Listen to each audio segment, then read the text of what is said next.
Welcome, everyone, to the Unitarian Universalist Congregation of Danbury. Please silence your phones for a couple of hours if you haven't done so already and you're here in person. My name is Margaret Henderson. I'm currently the president of the Board of Trustees. I walked in here about 4.5 years ago with my husband. We had just moved to Danbury, and I fully planned to check out the Methodist Church across the street and some others, and I never left. My husband Keith is upstairs in the cottage house teaching the OWL class as a substitute today. I got involved with the Social Action Committee, which activism is a cause near and dear to my heart. And then I became the chair of the Social Action Committee. You know how that works, kind of not really planning or willing to, but all of a sudden I was. And I've also been somewhat active on Team Green. The Unitarian Universalist Congregation of Danbury has been gathering together for 200 years. And as we work to build a more just world, we respectfully acknowledge that our physical building is on the traditional land of the Pargasset people. I'm so glad that you're all able to join us this morning, because you are an essential part of our celebration today. Whether today is your first or 1,000th Sunday in our midst, in person or online, we are stronger because you are with us. If you're new to our community and joining us online, we invite you to introduce yourself and where you're connecting from in the chat box as you are comfortable. At the end of today's service, you'll have a chance to participate in a breakout group for individual connections and deeper check-ins. If you are new and here in person, please fill out a visitor card at the table near the exit before you leave today, and consider staying for a few minutes after the service for coffee and conversation. We are one people of many beliefs, many origins, sexualities, and genders. We are all growing, all learning, all loved. Just as you are welcome here. Come on in. Have a seat. Today, we welcome Reverend Paul Dodenhoff as our guest speaker. Reverend Paul was raised in the Salvation Army during the 1950s and 60s, but became interested in other religious paths very early in his teens. His journey led him to make his spiritual home within Unitarian Universalism. He received his BA and master's degree from Drew University, and after some years in business ownership with his wife Lisa, he was ordained as an interspiritual interfaith minister from One Spirit Interfaith Seminary. His special interests are in the areas of spirituality, social justice, and the intersection of science and faith. He spent 10 years as minister of the UU Congregation of the Palisades in Englewood, New Jersey. Paul lives with his wife, Lisa, and their 19-year-old cat, Chunka, in New Jersey. He's a self-confessed Tolkien geek. We look forward to hearing from him. Again, welcome to the UU Congregation of Danbury.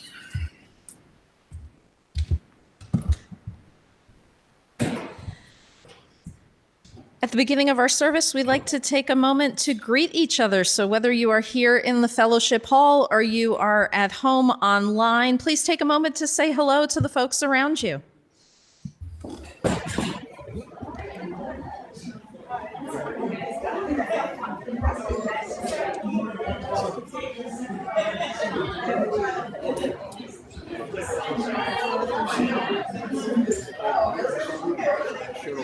Yes, one of our favorites. I love her.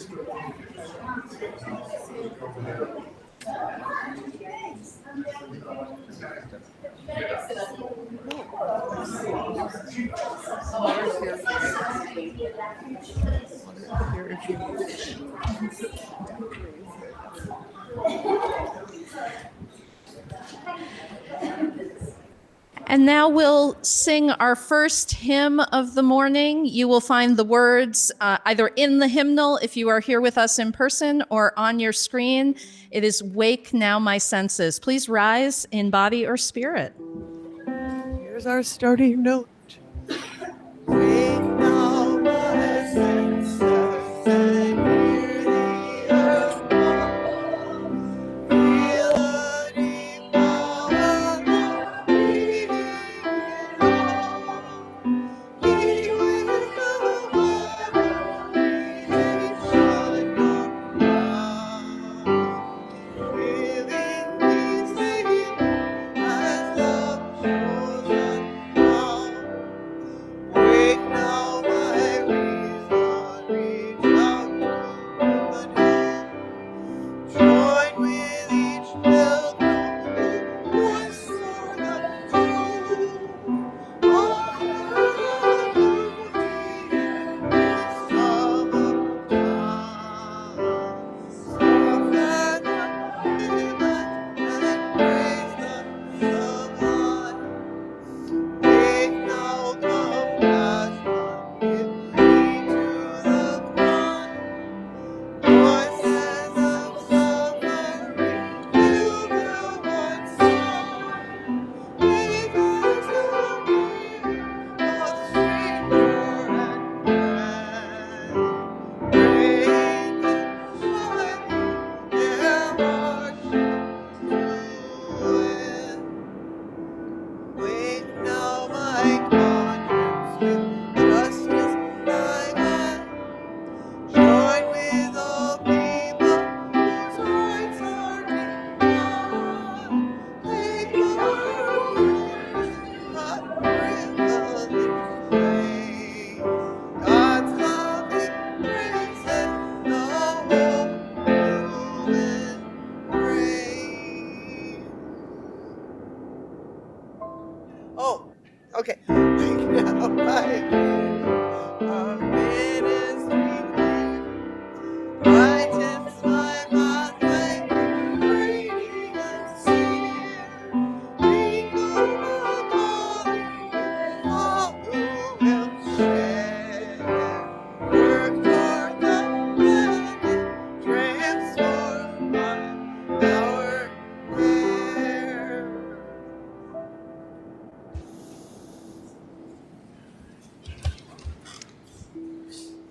Please join me in the words of our chalice lighting affirmation as I invite Jane Leff to come and light the chalice for us. Jane has been a member of this congregation since 1986 and has been involved with all kinds of groups and ministries over her time. Currently, the women's group is one of her commitments. So please join me in the words, which you'll find either in your order of service or on the screen. Love is the spirit of this congregation, and justice is its light. This is our covenant, to dwell together in peace, to seek and speak the truth in love, to help one another and celebrate life. And now please join me also in our children's affirmation. So if you are ready, you can raise your U's high in the sky. We are Unitarian Universalists. We are people with open minds, loving hearts, and helping hands. We care for the earth and each other. Normally, this is the time in our service when our Director of Religious Education comes up and offers our story or time for all ages, but this is her week off this month, so you are stuck with me. I will do my best. Today's story is called Answer Mountain, and the original version is written by Sarah Squire. It's part of the Toolbox of Faith religious education program, which is used in many UU congregations, and this is a slight adaptation of her original story. Long ago and far away, or yesterday and just around the corner, or maybe somewhere halfway in between, there was a town that sat quiet and content, tucked into the shadow of a mountain. And carved on the side of that mountain, Big and tall, so no one could miss it, were the words, "The answer is no." No one knew where the words came from or why they were there. They had just always been there. But oh goodness, the people that lived in that town, cuddled into that mountain, were glad to have those words there. Because whenever the townspeople had a question, all they had to do was look up to the mountain and read it. The answer is no. Making decisions was very simple, and life went on smoothly and easily in the town cuddled into the mountain until one day. Now, on that particular day, Alex Farmer was about to make dinner for their family. And they just couldn't decide, because sometimes you can't, whether to make stew or steak, pasta or potatoes, dumplings or donuts. So they went out into the yard. "Should I make liver for dinner tonight?" they asked, and looked up at the mountain. And the mountain said, The answer is no. All right, I knew that really nobody's crazy about liver. But should I maybe make steak for dinner? And the mountain said, the answer is no. Should I make chicken? And the mountain said, the answer is no. Should I make tacos or tofu, baked beans or broccoli, pork chops or popcorn? And the mountain said, nothing but the answer is no. Alex asked more questions until the sun disappeared behind the mountain. They kept on asking questions until the sun came up on the other side the next morning. And all the mountain ever said was, the answer is no. Because Alex couldn't get any kind of an answer, they and their family went all night and all the next day and all the next night without dinner. Finally, Alex gave up and made liver anyway, even though the mountain said no, and even though everyone hated liver, because liver was the first thing they'd thought of. But Alex had enough. They glared at the mountain, stamped their foot, shook their fist, and said, why is the answer always no? Why can't you just say yes for once? Alex turned around and stomped away to ring the town bell and call a town meeting. Well, when that bell rang, the whole town came running. From the oldest man with the longest beard to the youngest kids who still needed carrying, no one would miss the town meeting. Everyone came and they all listened carefully as Alex Farmer told their story. It seems to me, Alex said, that we've got a problem. The mountain just isn't helping us like it should. It seems to me it would be nice if the mountain would say yes for a while. The townsfolk knew Alex had a point, but they didn't much like this idea, changing something that had been the same for so long. But after the group thought, and then thought some more, then finally everyone nodded solemnly. The mountain would have to be recarved. Maura Sharp, the stone carver, nodded along with the rest of them. She scratched her nose, adjusted her cap, slowly gazed up the length of the mountain. She cleared her throat, and in a quiet voice, she said, looks to me like I could do the carving, if that's all right with all of you. And so it was. Maura spent the next 2 weeks up on the side of the mountain, chiseling and chipping and carving away, and coming down only when it got too dark to see. And when she was done, the mountain said, the answer is yes. Maura rang the bell to call the town together, and once again, they all came running, from the oldest woman with the whitest hair to the youngest kids who still needed carrying. Everyone wanted to see the new sign, and they all wanted to cheer for the stone carver and all of her hard work. Alex Farmer, who had started all of this, came right up to the front of the crowd. They figured they ought to be the person to ask the first question of this new and different mountain, since they'd discovered the problem with the old one. They stepped right up to the foot of the mountain, looked way up to the top, and asked, should I make liver for dinner tonight? And the mountain said, the answer is yes. Well, now Alex almost fell over with surprise. But Joe told me she'd never forgive me if I served liver again, and all of my kids threatened to hide in the barn for a week. Should I really serve liver? And the mountain said, The answer is yes. The townspeople began to grumble. They didn't like the sound of this, and Alex's family grumbled the loudest. But I can't, Alex said. I mean, I just can't serve liver again. I promised I wouldn't. Are you telling me I should break my promise? The mountain said, the answer is yes. The grumbling got louder. And Alex, well, they glared at that mountain again, stamped their foot, shook their fists, and turns to the townspeople and said, this just isn't right. It can't be right. What are we going to do? So once again, the townsfolk put on their thinking caps. Everyone thought, Alex, Joe, all the farmer kids, who probably thought the hardest of all because they were worried about the liver, very worried. And finally, the smallest one of the farmer kids piped up. Why does there have to be just one answer? Can't we have more? No one had ever thought of such a thing before. They mumbled and grumbled and talked among themselves. Finally, they decided the mountain ought to say, the answer is sometimes yes and sometimes no, and sometimes wait and see, and sometimes I just don't know. Mora, the stone carver, who had been listening to all of this talk, cleared her throat, scratched her nose, adjusted her cap, and said, well, I think I can do it. I don't mind, really, even if I did just finish carving the new change, but it's going to take a lot of time, and I can't work all day long like I did the last time. How about if I work on it when I can, and we'll hang us up some kind of sign in the mountain that lets people know the answer is coming? And so it was. The funny thing was that for a while, Mora worked on the mountain every day. And for a little while, everyone in town waited eagerly to see the new answer. But soon, the stonemason got tired of climbing the mountain every day, and everyone else got tired of waiting. And they all started asking each other questions and helping everyone else find the answers that seemed to fit.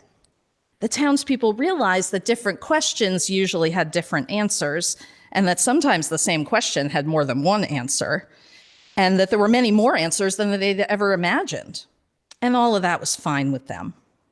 And after a while, they thought maybe the answer the mountain was giving them right then, just as it was better and more sensible than any other answer it had ever given. So they left it just like it was. And from that point forward, the mountain said, the answer is under construction. And here ends our story for the morning. Nancy's going to play This Little Light of Mine, so please join us.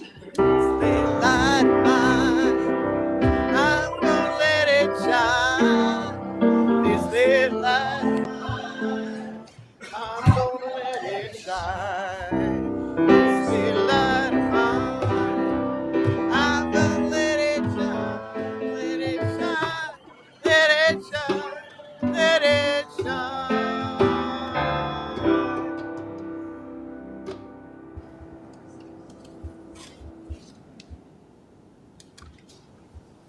And at this point, we'll transition into our time for milestones. And as we usually do, we'll begin with meditation. I'll ring the singing bowl to take us into that. And after some moments, Nancy will begin Spirit of Life, and we can all join with that.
Giving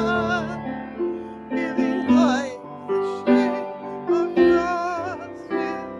Roots will be grown, wings and be free. Spirit of life, come to me, come to me.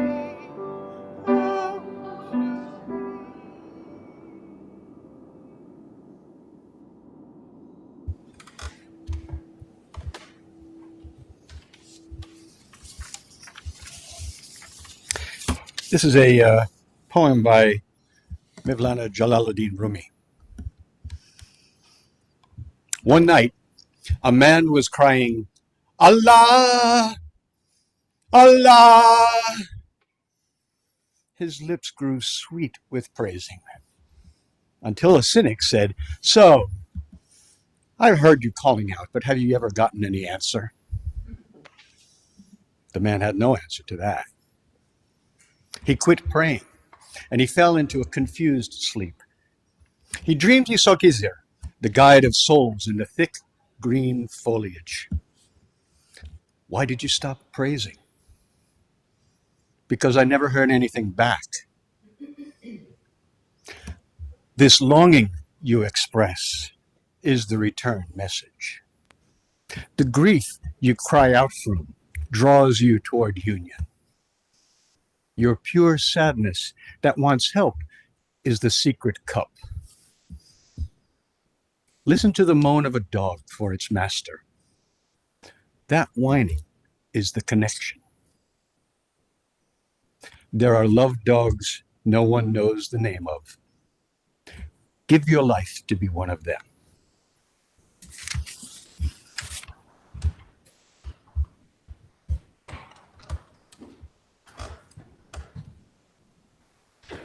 And this is the time in our service where we gratefully receive the offering that keeps this congregation and its facilities functioning whole and healthy. If you are online, there are options to give as well, whether through the QR code you see, the link that will be posted in the chat. And if this is your first time joining us, whether here in the fellowship hall or online, please do not feel obligated because your presence is your gift to us today. Thank you.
Good morning, everyone. I have to remember to smile at the camera. There's a little note up here. It says, smile at the camera on the back wall. I'd like to begin with a reading. It's actually a prayer from a book called Prayers to an Evolutionary God by William Cleary, whose wife, by the way, happens to be a Unitarian Universalist minister. Speaking within the darkness of faith, we bless the larger reality that seems to have invented us. We long to respond to this miracle, to hear its voice. May our personal efforts of creativity contribute to the holy process of unfolding and bring the future ever closer. It is a privilege to be alive and have a cosmic task, to be, in fact, this moment, the very consciousness and self-consciousness of the universe. Blessed is all that exists, ambiguous in its evolution, but full of promise. Wherever is this reality's center, we bless it from the periphery, silent, listening, in awe and gratitude. So be it. I want to thank you again for inviting me here. My wife and I, Lisa, are happy to be here with you all today. As you heard before, I was the minister at the Unitarian Universalist Congregation of the Palisades in Englewood, but Lisa and I had been Unitarians for a number of years. Actually, Lisa is the person who got me involved in Unitarian Universalism. She was already a member of the Ridgewood Society in Ridgewood, New Jersey, and I was a member of the Quaker Meeting in Ridgewood. And when we were dating and when we got engaged, she would attend Quaker Meeting with me occasionally. And it was a silent meeting. If you've ever been to Quaker Meeting, it was a silent meeting. And we would sit there, and Lisa will tell you, she is not the person to look to learn meditation from. Let's put it that way. But she would sit there quietly, but she would have her needlepoint with her, and she would do her needlepoint while we were in silence. And every now and then in the silence, you'd hear as the needle came through. And the women in the congregation, some of the older members, would turn and look. You know the look. Quakers have it, Unitarians have it, we all have it. That look. And at one point she said to me, look, you have to come with me to the Unitarian Society of Ridgewood. We're just like Quakers, only we sing. And that's how I wound up as a Unitarian Universalist.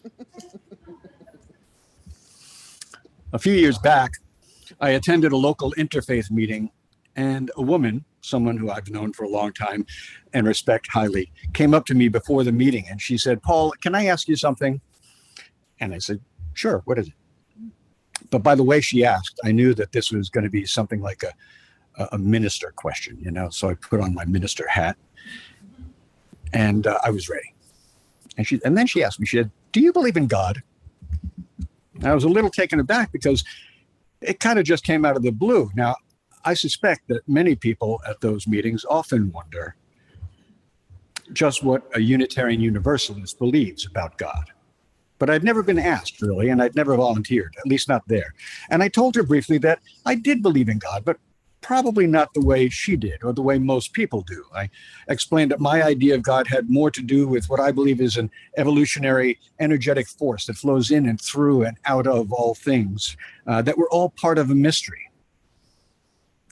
We're part of a mystery that in which we live and move and have our being, as the Christian scriptures say. It's what many people call God, although I believe it has many names, and none of which are adequate to describe it, right? The Tao Te Ching, the first opening verse of the Tao Te Ching says, the way that can be named is not the eternal way. I told her I didn't believe in a deity out there somewhere, but rather in the Buddha nature within all sentient beings. I expected a little discussion when I said that, but instead she just smiled and said, okay, and she took her coffee and went and sat down. I thought I had been brilliant, and I kept wondering, though, during that meeting, why she asked me this. So I found her afterward and I asked her. And it turned out that she had gone to a funeral of someone who was a Unitarian Universalist with a couple of other mutual friends. And she was surprised to find that there were no prayers offered. There were some readings by Emerson and a few others and a few other people and some poems and some songs, but no prayer. And my name came up after the funeral when one of the women said, well, you know, Paul is a Unitarian Universalist. I don't know what brought me to mind, but that was that. What interested me, though, about this was this exchange that I had with her. It was her initial question wasn't, Paul, do you believe in prayer? Or, Paul, do you pray? Because after all, that's what she found surprising, right, at the funeral. But rather, Paul, do you believe in God? And I suppose that the two, prayer and God, go hand in hand in most people's minds, right? After all, the main definition of prayer in the dictionary is an address or a petition to God or a God in word or thought. And when most people pray, they pray to the God of their understanding. Some people pray to saints too, or to ancestors, or to mountains, to look for answers.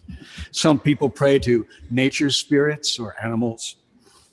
But in all of those cases, people are praying. They're petitioning, asking, begging something of a power and that power is usually out there somewhere, separate from the person who's praying. In most cases, that power is also considered to be the all-powerful, everlasting creator of all things and separate from the creation. See, I'm remembering to smile at the camera. So when this woman told me why she asked if I believed in God, I understood the connection, because in her mind, a doubt had been created at this Unitarian Universalist, at this funeral of this Unitarian Universalist, when she heard no prayers recited. In her mind, Unitarian Universalists don't pray, ergo, they don't believe in God.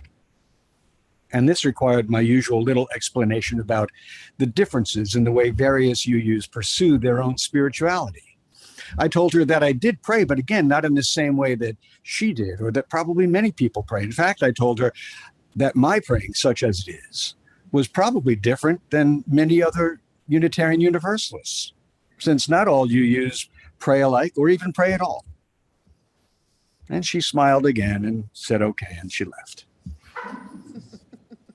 But this little exchange really made me wonder about the subject. And so I confess that I come to you today really with no profound views on the subject, but only some things that I'd like to share that I think about prayer.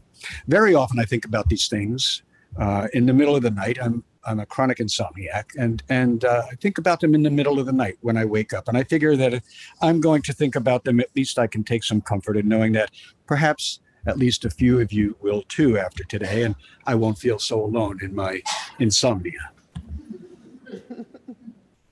I don't have a specific style of prayer. And I don't pray to a deity out there somewhere. I suppose that because of my background in the Christian tradition, my Buddhist spiritual understanding, and my experience with many other traditions, that my praying ranges, from the standard "Dear God" kind of a prayer to the more meditative style of prayer of the Buddhist or Hindu or Sikh tradition. I'm uncomfortable with rote prayers, like so-called Lord's Prayer, and I shy away from any prayer that is gender specific, although I'm much better with references to the feminine image of God than I am with male images. Most times my praying is simply a dialogue, a conversation in my head with that divine something, the oversoul, as Emerson called it, and I often get a clearer picture of the answer I need or that I may be seeking to a situation or a problem when this dialogue happens, if I take the time to really ponder it. I suppose that this could simply be called talking to myself, something I'm sure that maybe some of you also do on occasion, right? Which is why I generally do it silently, though I prefer to think of it as talking to myself with a capital S and being open to hearing what that self has to say. And often, when I'm angry at that divine something, and that happens on occasion, I will yell and curse and scream and express my disbelief in it. And I'm happy to know that that's very common and it's accepted, especially in the Jewish tradition. Just read some of those Hebrew prophets sometimes, the way they railed at the divine. I think I'm in good company. Before I begin working at my computer in the morning, somewhere usually around 5 o'clock, I'll sometimes listen to kirtan. If you're familiar with kirtan, it's the chanting of prayers or the names of God from various traditions as part of my morning tradition. Personally, I think that many Unitarian Universalists pray in the same way, a very eclectic, non-specific way. I won't ask for a show of hands, but perhaps many of you here pray in this way too. All people pray in one way or another, not necessarily, though, in that main dictionary definition way, or at least not intentionally. The second definition of prayer in the dictionary is an earnest request or wish. Sometimes that earnest request or wish is named to some unnamed, undefined force. Please, let the Packers get to the Super Bowl this year. That's a prayer that I recently said. The answer was no.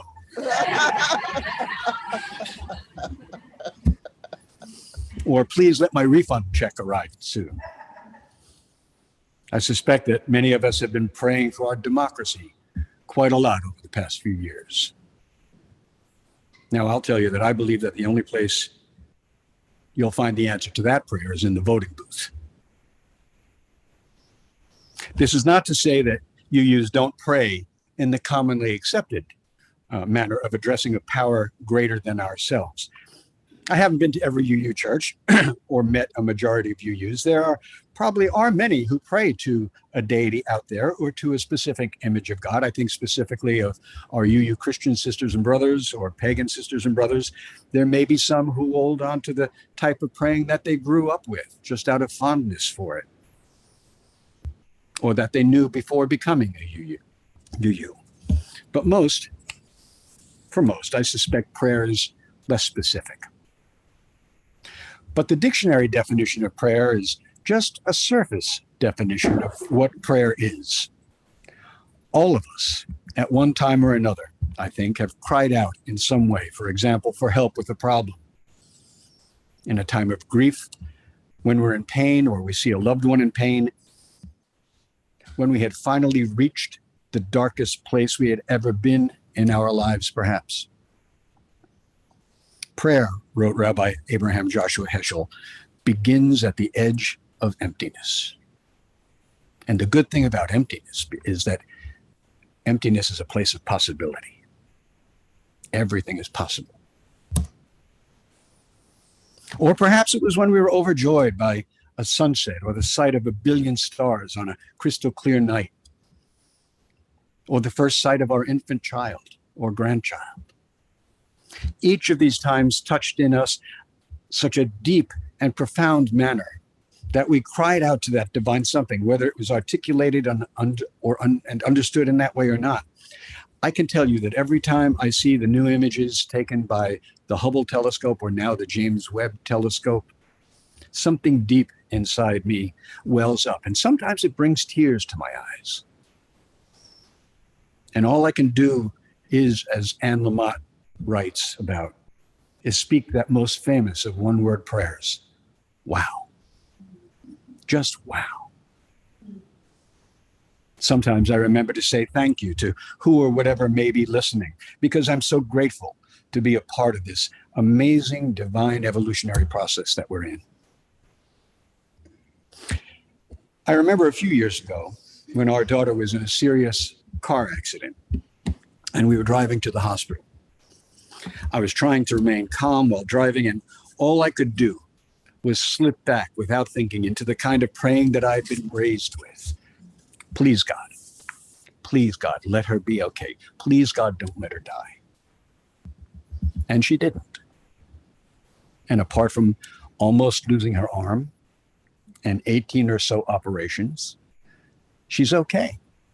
In fact, she's thriving. She's got a very good business as a graphic artist in Philadelphia, and she's a musician and actually going on tour next month in Ireland and Scotland and London with a band. Now, I know that my daughter's recovery was due to the diligence and the skill of an amazing surgeon and staff of trained professionals who took care of her during that time, and to her own tenacity and courage. Not to mention the incredible support of my wife, Lisa, who tended her wounds when I couldn't bear to look at them. And she took her to every operation that she needed. Have you had those kind of experiences? It's times like these when we're confronted with the exigencies of life, the disasters, the pain, the sorrow, and the great joys, that this primal urge to call out, to cry out and ask for help, or to say thank you, wells up inside of us. This is prayer at its really basic primal level. It's what Jungian psychologists Anne and Barry Ulanoff call primary speech. And they write this. They say, we all speak many languages. We speak in neat sequences of cause and effect, knowing what we want to say and saying it with something like measurable logic. We speak in signs and symbols, but in all these words of discourse, of thought and feeling, no language is quite so fundamental or so important as one many of us are not even aware that we speak, the language of prayer.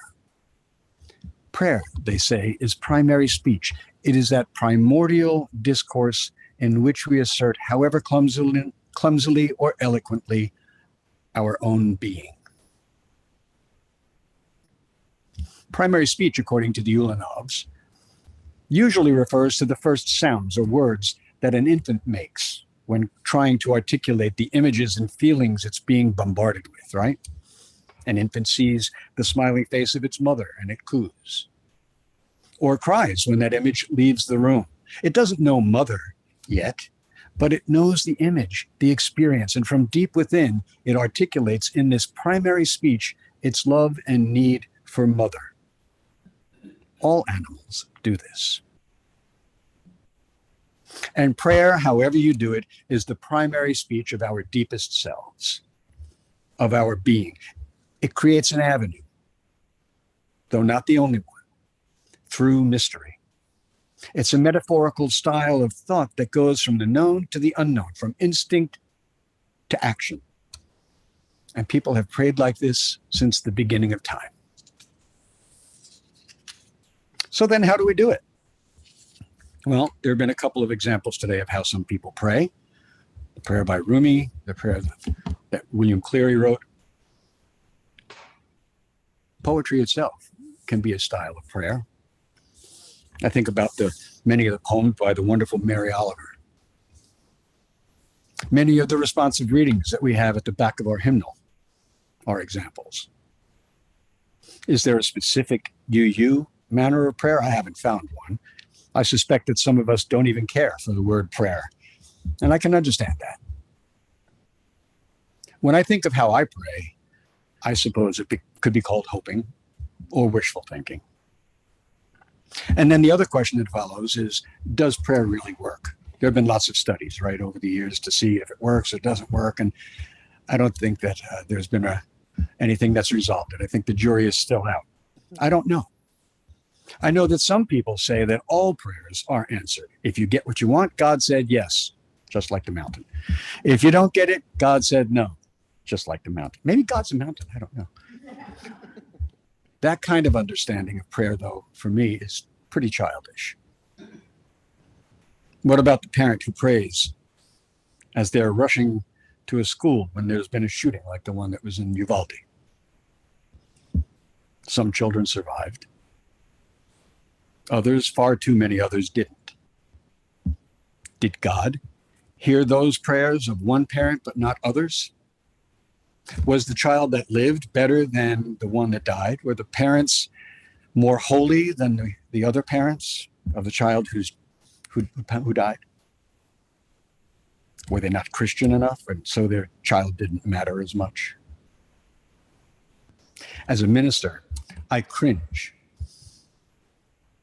I can't say as a minister only, as a person of faith, I cringe every time I hear someone say, well, God allowed X to happen because God has a plan.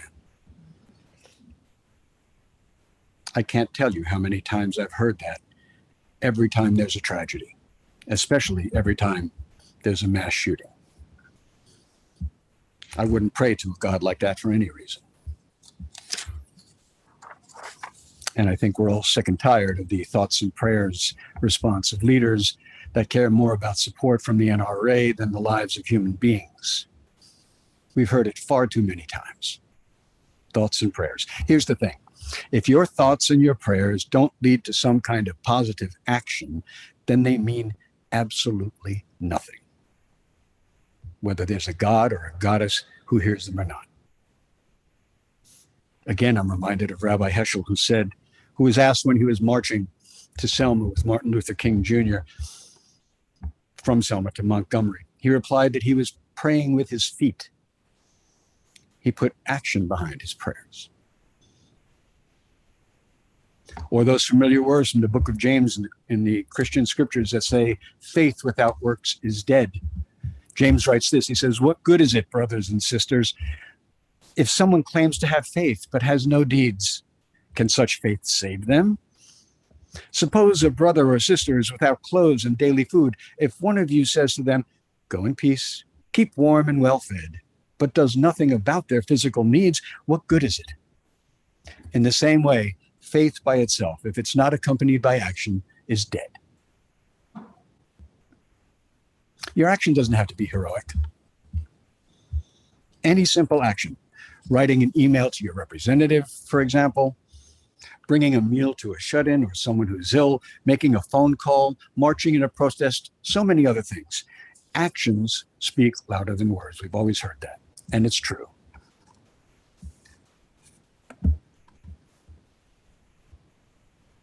And if your God doesn't require action, if your God just has a big plan, it's time to find a different God. As for the answers, I do know that I've experienced on more than one occasion what appears to be a response to my prayers. I confess that I usually notice that response when the answer is positive, like when the Packers do win. Sometimes, as in the case of my daughter's recovery, I inwardly know, as I mentioned earlier, that it's not due to some outside force, but to a logical, progressive procedure and the skill of qualified people. Cause and effect are always at play. There was an accident. There was my daughter. There was a qualified surgeon on duty. He performed multiple surgery, and she recovered. Cause and effect. But I still ask with gratitude, why was Dr. Federo, who's one of the top hand surgeons in the state of New Jersey, on duty that particular night? Coincidence, some would say. Perhaps. And if that's true, then I'm praying to the God of coincidence, and I'm grateful. Jung would call it synchronicity. So the subject of prayer doesn't lend itself to easy examination, unless you want easy answers. And as Unitarian Universalists, we're not big on easy answers, but we are big on questions and sitting with them like a Zen koan. As I said at the beginning, I've got now more questions to ask than profound things to say about prayer. Maybe I've sparked some questioning in you to explore this subject. I hope so. Maybe to think about how you pray yourself. Maybe you'll begin a practice of some kind of a prayer. Explore the idea if you don't already. Or maybe I've left you in a further state of confusion like me than when you came in, and you're going to have to think more about it. But I hope that whatever you think about the subject, that you'll let me know. And if you start thinking about it around 4 a.m. some night, you can email me or you can find me on Facebook where we can chat about it. Maybe we can even pray about it. Maybe so.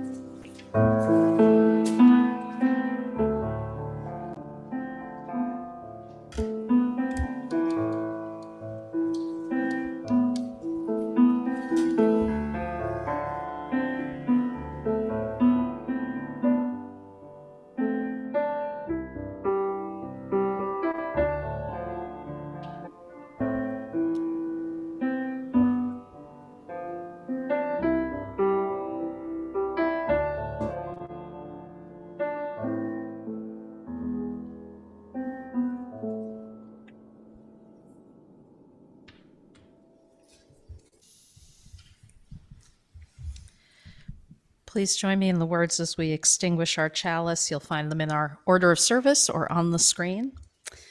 We extinguish this flame, but not the light of truth, the warmth of community, or the fire of commitment. These we carry in our hearts and out into the world until we are together again. Our hymn of celebration is number 348, Guide My Feet. And Nancy and Jerry have musical plans for you. So I will turn this over to them.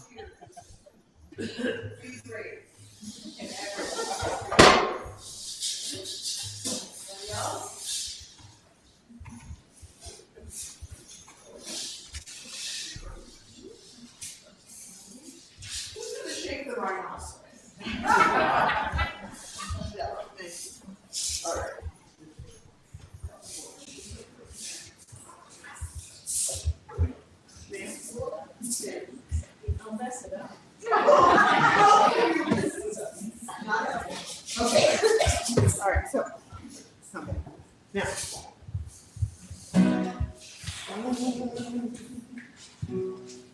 Oh, Randy, do you want to demonstrate how to clap on 2 and 4? Just to remember, clapping is not leading. It's an active response. You're not trying to get out there, you're trying to go back there. That's all.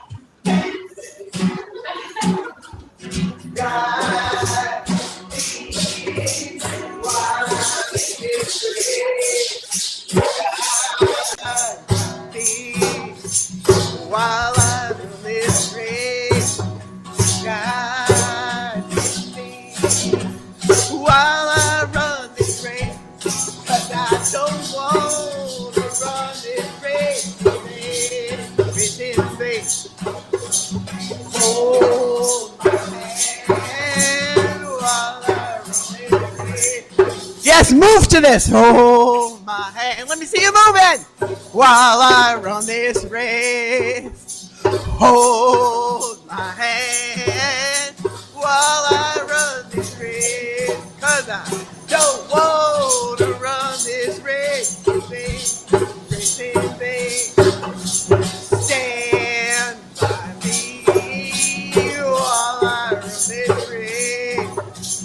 Stand by me while I run this race.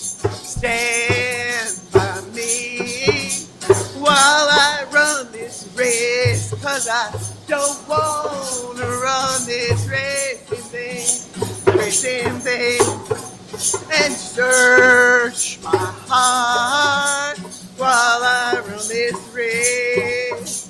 Search my heart while I run this race. Search my heart while I run this race, 'cause I don't want to run this race in vain. Race in vain. And in black churches, they sing one more verse, and it's, I'm your child while I run this race. Try it with me. I'm your child while I run this race. I'm your child while I run this race. I'm your child while I run this race, 'cause I don't want to run this race in vain. Back to the beginning. Guide my feet. Guide my feet while I run this race. Guide my feet while I run this race.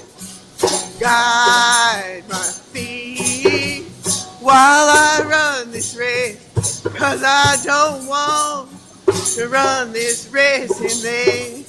Race in vain. All right.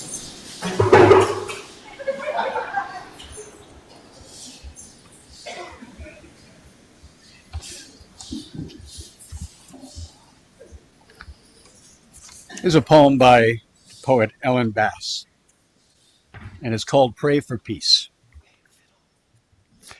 Pray to whoever you kneel down to.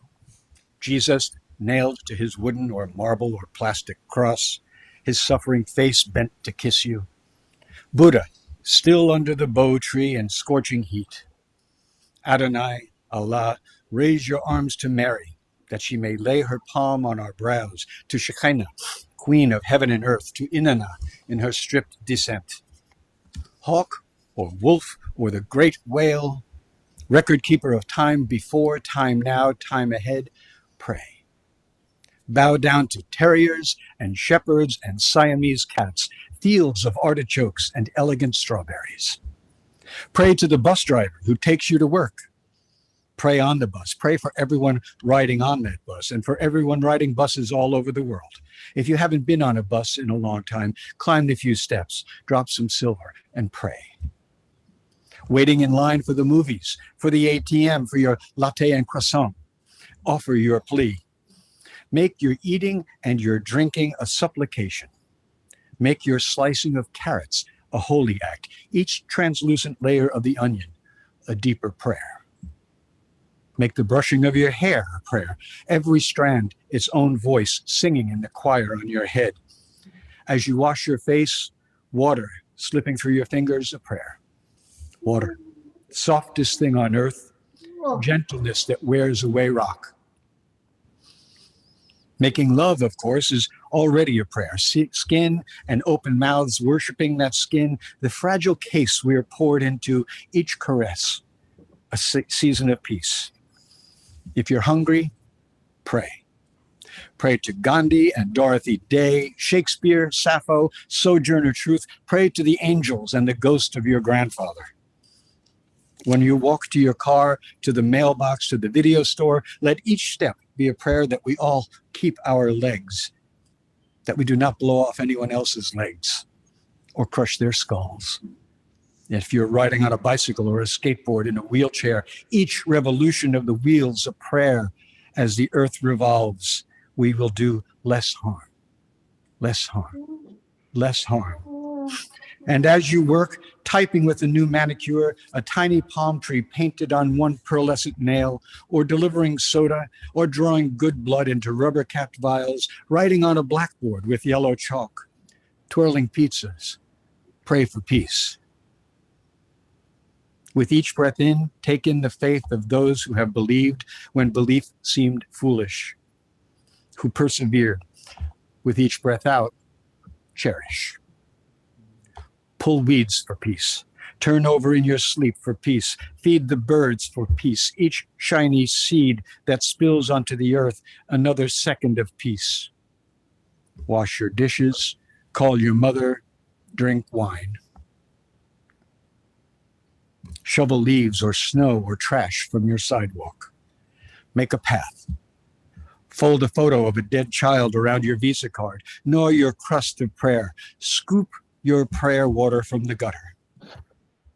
Mumble along like a crazy person, stumbling your prayer through the streets. Go in peace, make peace, be the peace you want to see in the world. Again, thank you for having us today.